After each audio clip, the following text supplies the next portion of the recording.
할렐루야. 수요 예배에도 하나님의 은혜가 가득하기를 주님의 이름으로 축복드립니다. 제가 이 수요 예배를 준비하면서 항상 뒤에서 이제 인사를 하지 않습니까? 인사를 할 때 성도님들과 인사를 하고 한 번씩 본당 안을 한 번씩 둘러봅니다.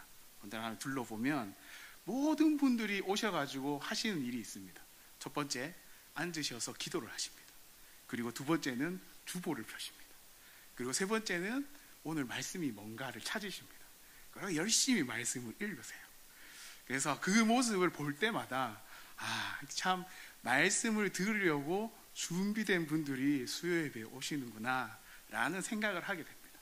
그리고 얼마나 이 하나님의 말씀 또 예배 또 하나님 앞에 나오는 것이 얼마나 기쁨인지를 그 장면만 보아도 알 수가 있는 것 같습니다.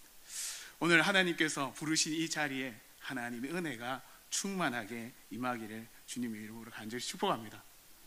제가 이렇게 쳐다보고 있으면 항상 좀 말씀을 들을 때 끄떡끄떡 하시는 분들이 참 많이 있습니다. 끄떡끄떡 하시는, 그렇지, 그럼요, 이렇게 하시는 분들이 많아요. 특별히 이쪽에 있는 분들이 많이 계십니다. 그래서 제가 항상 시선 처리를 이렇게 왼쪽으로 할 때가 좀 있거든요. 많이 있거든요. 오른쪽은 조금 더 분발해 주셨으면 좋겠습니다. 조금 더 끄떡끄떡. 그리고 카메라는 끄떡이지 않기 때문에 제가 쳐다보진 않지만 카메라도 잘 쳐다볼 수 있도록 하겠습니다. 여러분, 오늘 본문 말씀은 예수님께서 기도하실 때 그리고 기도하는 가운데 벌어진 이야기입니다. 여러분, 좀 거슬러 올라가면 18절에 보면 이렇게 기록하고 있습니다.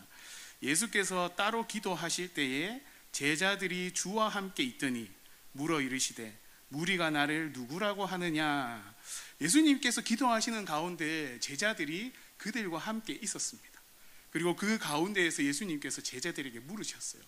얘들아, 우리가 지금 이렇게 사역하고 있는데 사람들이 나를 뭐라고 하냐?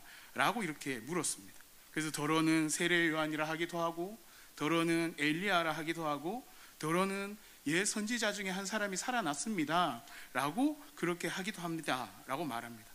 근데 베드로는 이렇게 얘기하죠. 주는 그러시오, 살아계신 하나님의 아들이십니다. 오늘 본문에는 하나님의 그리스도이십니다 라고 이렇게 베드로가 고백했습니다. 그러자 예수님께서는 21절에 보면 경고하사 이 말을 아무에게도 이르지 말라 라고 하시면서 예수님께서 한 가지 비밀을 알려주십니다. 22절인데요, 예수님께서 당하실 순환에 대해서 말씀하십니다. 이르시되 인자가 많은 고난을 받고 장로들과 대제사장들과 서기관들에게 버림받아 죽임을 당하고 제3일에 살아나야 하리라 하시고, 예수님께서 본인이 받으셔야 할 그 순환 그리고 그 죽임 당함 그리고 3일에 살아나실 것을 제자들에게 말씀하셨습니다. 예수님께서 가야 할 길, 예수님께서 감당해야 할 사명들을 말씀하셨다는 거예요. 그리고 23절에 제자들에 대해서는 어떻게 얘기하고 계십니다. 23절에 보면 또 무리에게 이르시되 아무든지 나를 따르거든 자기를 부인하고 날마다 제 십자가를 지고 나를 따를 것이니라 라고 그렇게 말씀하십니다. 예수님 자신은 십자가를 향하여서 나아가는 그 길에 대해서 선포하셨고, 예수님을 따르는 사람은 자기의 십자가를 따라오는 사람이 제자다라고 말씀하셨다라는 것입니다. 그리고 이 말씀을 하시고 나서 기도를 마치신 것 같습니다. 그리고 나서 여러분 28절을 보면 이렇게 기록합니다. 28절에 이 말씀을 하신 후 8일쯤 되어 예수께서 베드로와 요한과 야고보를 데리고 기도하시러 산에 올라가사, 예수님께서는 또 기도하러 산에 올라가시는 것 같습니다. 예수님께서 자신이 가야 할 길 그리고 나를 따라오는 자가 어떤 모습으로 따라가야 할지를 얘기하신 뒤에 제자들은 그 얘기를 듣고 또 예수님을 따르겠다 하는 사람들도 그 얘기를 들었을 것입니다. 그리고 그것에 대해서 예수님께서는 오늘 8일이 지난 뒤에 다시금 산으로 기도하러 가십니다. 예수님께서 기도하러 가신 이유는 아마 당연히 한 가지일 것 같습니다. 하나님께서 예수님께서 맡겨주신 그 사명, 하나님께서 바라시고 원하시는 그 기뻐하시는 그 사명을 다시금 확인하고 아버지의 뜻과 아버지의 마음을 다시금 확인하기 위하여 산으로 올라가셨다라는 것입니다. 근데 오늘은 좀 특이한 것이 있습니다. 뭐냐면 요한과 베드로와 요한과 야고보를 데리고 산으로 올라가셨다라는 것입니다. 여러분, 우리가 무슨 일이나 무슨 사역을 할 때 누군가의 간택을 받고 선택을 받게 된다면 어떤 생각이 들까요? 저는 그런 생각이 들 것 같습니다. 왜 나는 선택받지 못했을까? 우리 다 같은 제자인데 왜 저 세 사람은 뭐가 특별하길래 예수님께서 따로 데리고 산으로 기도하러 올라가시는가? 라는 생각이 들 것 같습니다. 그리고 나는 뭐가 모자라지? 그리고 저들은 뭐가 그렇게 뛰어나지? 라는 그런 생각이 제 마음 가운데, 그들 마음 가운데 아마 일어나지 않았을까라는 생각을 해보게 됩니다. 여러분, 예수님은 늘 한결 같으셨습니다. 예수님은 늘 하나님의 나라를 전파하고 가르치시고 복음을 선포하셨습니다. 그리고 이 일을 혼자 하지 않으시고 12 제자들과 함께 행해 나아가셨습니다. 그리고 제자들에게 일을 시키실 때에는 귀신을 제어하고 병을 고치는 권세도 부여하셨고, 또한 그들이 가는 곳곳마다 그런 일들이 나타나도록 하나님께서 허락하시고 예수님께서 허락하셨다라는 말입니다. 그런데 그들이 3명만 예수님과 함께 산으로 올라갈 때 그들 안에 들었던 그 감정은 아마 누가 크냐, 내가 크냐, 저들이 크냐, 불려가는 예수님과 함께 산에 올라가는 저들이 더 크냐라는 생각이 들었을 것 같습니다. 그런데 여러분, 예수님께서 산에 올라가셔서 하셨던 일들은 딱 하나밖에 없습니다. 여러분, 예수님께서는 그 산에 올라가셨을 때 2명의 사람을 만났습니다. 2명의 사람이 등장하게 됩니다. 바로 모세와 엘리야였습니다. 모세는 율법을 대표하는 사람이었고, 또 엘리야는 선지자를 대표하는 사람이었습니다. 그리고 그곳에서 하늘의 소리도 듣게 되었습니다. 예수님이 누구신지, 그리고 예수님께서 하실 일이 무엇인지 그 산에서 예수님은 확인하게 되셨죠. 여러분, 35절을 보면 이렇게 기록합니다. 35절에 구름 속에서 소리가 나서 이르되 이는 나의 아들 곧 택함을 받은 자니 너희는 그의 말을 들으라 하고 라고 기록하고 있습니다. 곧 하나님께서 예수님을 향하여서 이는 내가 택한 나의 사랑하는 아들이다 라고 그렇게 선언하시는 모습이 보여집니다. 그리고 31절에서는 이렇게 기록하고 있습니다. 31절에 영광 중에 나타나서 장차 예수께서 예루살렘에서 별세하실 것을 말할세. 모세와 엘리야가 나타나서 예수님하고 이야기하고 있는데 그 3명이 이야기하고 있는 내용이 무엇이냐 하니 바로 장차 예수께서 예루살렘에서 별세하실 것을 말하고 있다라는 것입니다. 여러분, 이 별세라는 말은 헬라어로 엑소더스입니다. 우리가 잘 알고 있는 영어의 엑소더스, 탈출하다, 떠나다 라는 말입니다. 곧 여기서는 죽는다라는 의미로 가지고 있지요. 여러분, 단어의 뜻만 들어도 단순히 예수님께서 죽는 것을 말하는 것이 아니다라는 것을 우리는 알 수 있습니다. 마치 모세가 애굽의 노예 생활로부터 하나님의 뜻에 따라 이스라엘 백성들을 해방시키고 탈출시켰던 것처럼 예수님 또한 유월절 어린 양이 되셔서 죄와 사망의 그늘로부터 만 백성을 구원하고 해방시키기 위하여 십자가에서 죽게 될 것을 말씀하고 있다라는 것입니다. 곧 예수님께서 산에 올라가셔서 기도하실 때 바로 이는 내 사랑하는 아들, 그리고 내가 구원을 위해서 택한 나의 아들이다 라는 것이 선포되었고, 그리고 예수님께서 하실 일은 유월절 어린 양이 되셔서 예루살렘으로 올라가 죽임을 당하는 것이 바로 예수님이었다라는 겁니다. 예수님은 그것을 늘 확인하기 위해 기도하러 산에 올라가셨고, 제자들도 함께 이 일에 동참하기 위하여 나아갔다라는 것입니다. 그런데 오늘 본문 말씀을 보면 37절에 이제 이렇게 시작합니다. 이튿날 산에서 내려오시니 큰 무리가 맞으매. 예수님께서는 가르치시고 복음을 전파하시고 치유와 구제 사역을 이어가시고 오직 예수님의 관심은 여기 그것 하나님께서 맡기신 구원 사역에만 온통 집중되어 있었던 것입니다. 그런데 제자들은 그렇지 않았던 것 같습니다. 제자들은 3명의 제자가 선택받아 산으로 올라가고 남겨진 9명의 제자들 가운데에는 서로 그들 간에 누가 큰지에 대한, 왜 선택받고 선택받지 못한 것에 대한 의문과 생각들이 많이 있었던 것 같습니다. 왜냐하면 38절에 이렇게 기록합니다. 무리 중에 한 사람이 소리질러 이르되 선생님 청컨대 내 아들을 돌보아 주옵소서. 이는 내 외아들이니이다. 39절 귀신이 그를 잡아 갑자기 부르짖게 하고 경련을 일으켜 거품을 흘리게 하며 몹시 상하게 하고야 겨우 떠나가나이다. 40절 당신의 제자들에게 내쫓아 주기를 구하였으나 그들이 능히 하지 못하더이다 라고 그렇게 말하고 있습니다.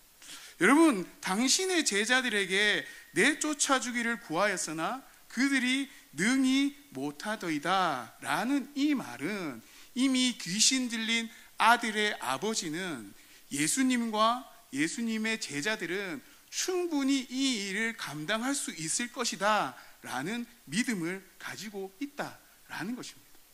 예수님께서 제자들에게 병 고치는 능력과 귀신을 내어 쫓는 능력들을 그들에게 부여하셨고 그들이 행할 수 있도록 예수님께서 허락하셨다라는 말입니다. 그런데 그들이 지금 귀신 들린 아이 하나를 고치지 못하여 당황스러워하고 많은 사람들의 눈총을 받고 그들 가운데 둘러싸여 당황한 기색이 역력하다라는 것을 우리는 알 수 있을 것입니다. 여러분, 제자들은 그냥 못 내쫓았을까요? 아닌 것 같습니다. 왜냐하면 제자들은 이미 내쫓았던 경험이 있기 때문입니다. 그들은 서로 앞다투어 아마 귀신을 쫓기 위해 많은 노력을 했을 것입니다. 옥신각신 서로 고군분투하며 귀신을 내쫓기 위해 예수의 이름으로 선포하며 그렇게 많은 각고의 노력들을 했을 것이다 라는 것입니다. 하지만 결국은 어떻게 했습니까? 그들은 많은 사람들 앞에서 예수의 제자라고 하지만 지금 망신을 당하고 있다라는 것입니다. 그것을 본 모든 사람들이 아마 제자들이 예수의 제자라고 하면서 귀신을 쫓아내지 못하느냐라고 그렇게 질타하고 질책하지 않았을까요? 그런 상황 가운데 예수님께서 산 아래 내려오셨습니다. 그리고 그 모습을 보시고 41절에 이렇게 기록합니다. 예수께서 대답하여 이르시되 믿음이 없고 패역한 세대여, 내가 얼마나 너희와 함께 있으며 너희에게 참으리요 내 아들을 이리고 데리고 오라 하시니 라고 그렇게 기록하고 있습니다.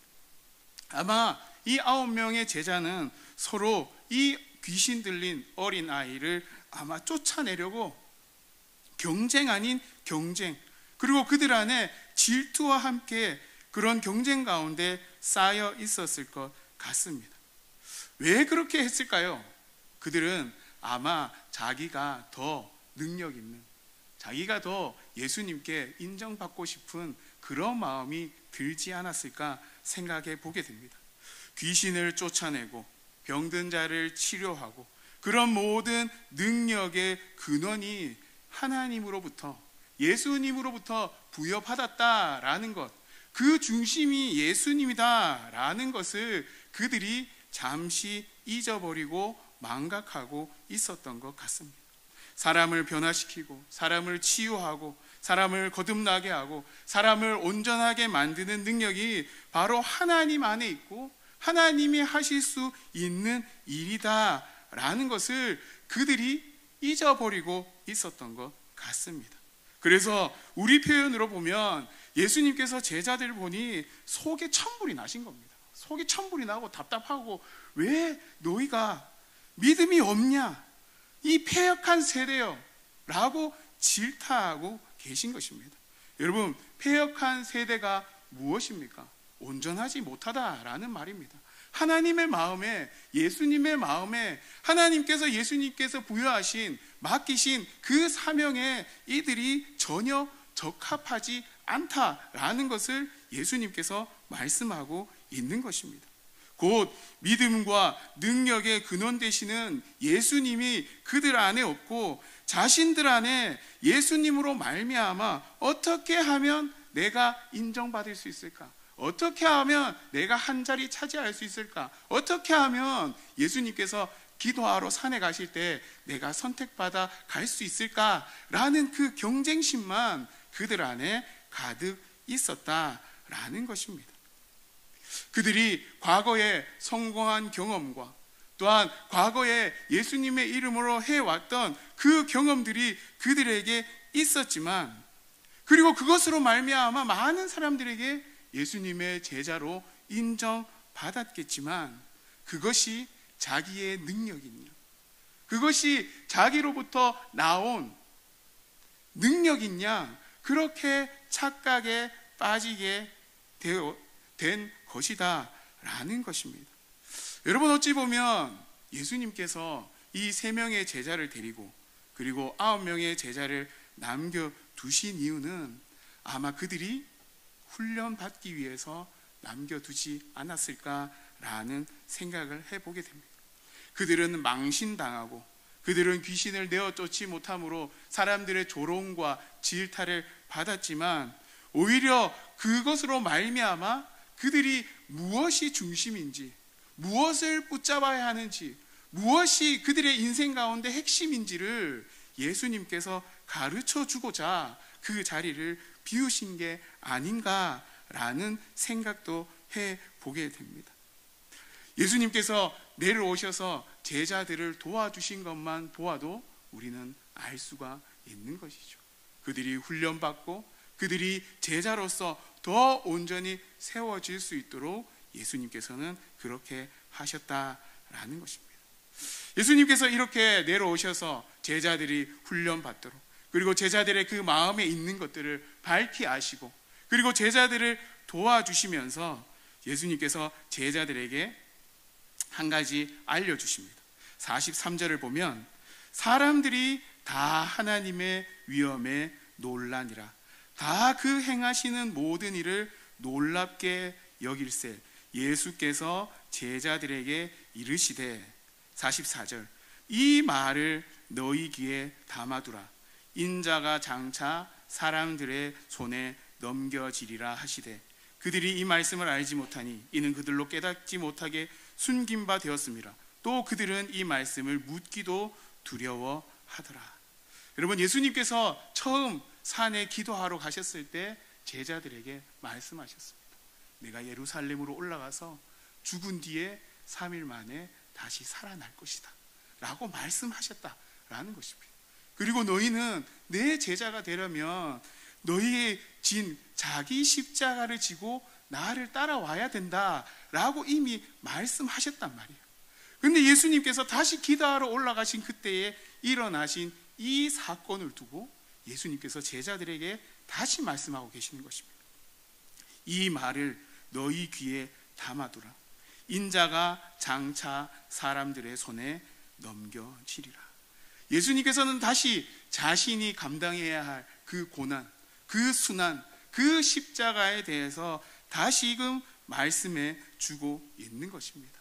사람들이 예수님을 칭송하고, 사람들이 예수님을 칭찬하고, 사람들이 예수님을 따르며 그 능력과 그 은혜를 바라던 이 사람들이 반드시 내가 십자가에 달릴 때 나를 배신할 것이야. 저들의 우렁찬 함성과 우렁찬 요구의 소리를 너희가 기억해라.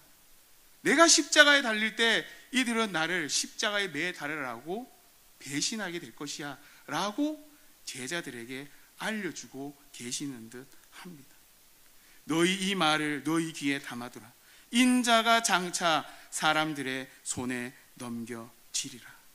제자들은 들었음에도 불구하고, 제자들은 예수님께서 가야 할 길을 알고 있음에도 불구하고 그들은 이 말씀에 대해서 묻기도 두려워했다라고 말하고 있습니다. 왜냐하면 그들도 죽을까 염려했기 때문에. 여러분, 제자들이 지금 그들의 마음 가운데 가지고 있는 게 무엇입니까? 누가 크냐가 더 큰 쟁점이다라는 겁니다. 왜 3명의 제자들은 데려가고 왜 자기들은 남겨두었고 왜 남겨두어서 우리가 경쟁했지만 이 망신당하는 이 지경까지 우리가 놓이게 되었느냐가 바로 그들의 관점이었다라는 것입니다. 예수님의 관점이 아닌 자신들의 관점으로 지금 예수님을 따라가고 예수님을 추종하고 예수님을 바라보고 있다라는 것입니다. 여러분, 예수님과 12 제자들은 갈릴리에서부터 예루살렘까지 그 길을 가는 동안 3년 동안 예수님과 함께 했습니다. 예수님과 함께 먹고 예수님과 함께 자고 어디서든 예수님의 말씀을 듣고 예수님께서 가르치시는 그 하나님의 나라와 예수님께서 선포하시는 그 복음과 예수님께서 행하시는 그 치유와 구제의 사역들을 제자들은 가까이에서 보고 배워왔다라는 것입니다. 그리고 예수님이 누구신지 이 제자들은 익히 보고 알고 있었다라는 것입니다. 하지만 예수님은 하나님의 일에 절대적으로 몰두하고 오직 마음이 오로지 하나님께서 원하시는 일에 집중하고 계셨지만 이 제자들은 자신들의 일, 사람들의 일, 어떻게 하면 예수님으로 말미암아 내가 좀 더 출세하고 득세할 수 있을까에 관심이 집중되어 있었다라는 것입니다. 예수님의 관심은 오로지 십자가였지만 제자들은 예루살렘에 도달했을 때 그들이 누릴 권세와 출세와 능력에만 관심을 가지고 있었다라는 것입니다. 여러분, 그것을 확인할 수 있는 게 바로 46절입니다. 제자 중에서 누가 크냐 하는 변론이 일어나니. 예전 제자들은 지금 자기 자신들끼리 키재기를 하고 있는 것입니다. 아마 목소리가 큰 사람, 덩치가 큰 사람, 또는 능력 있는 사람, 이런 사람들이 예수님 앞에서 좀 더 칭찬받고 능력 있는 사람으로 인정받을 수 있지 않을까라는 그런 경쟁심이 그들 안에 발동하였고, 이것이 마음으로만 있는 것이 아니라 그들의 입술로 지금 표현되고 있다는 것입니다. 제자 중에서 누가 크냐라는 변론이 그들 가운데 일어났다는 것입니다. 47절에 예수께서 그 마음에 변론하는 것을 아시고 어린아이 하나를 데려다가 자기 곁에 세우시고, 예수님께서 그들의 마음을 익히 파악하셨다는 겁니다. 지금 이 제자들 가운데 예수님을 온전히 따르려고 하는, 그 믿음을 가지고 따르려 하는 제자들 마음의 상태가 없다라는 겁니다.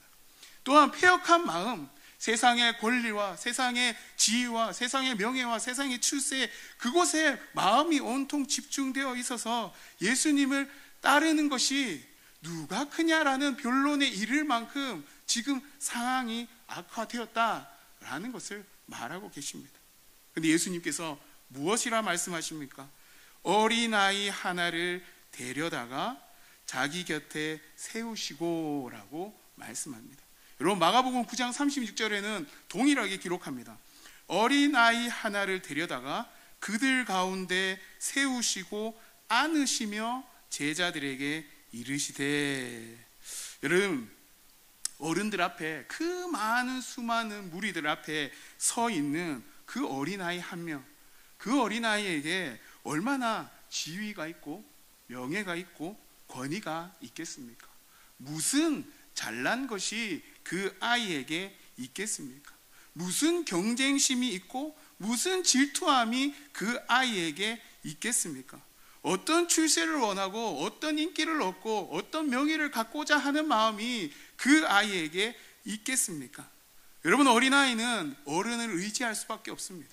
그리고 보이는 것을 따르고 보이는 것대로 믿고 보이는 대로 정직하게 그들이 표현하는 것이 바로 어린아이입니다. 여러분, 아이가 어른을 볼 때 그들은 순수하게 다가갑니다. 그리고 가식 없이 다가갑니다. 그리고 있는 그대로를 받아들이게 됩니다.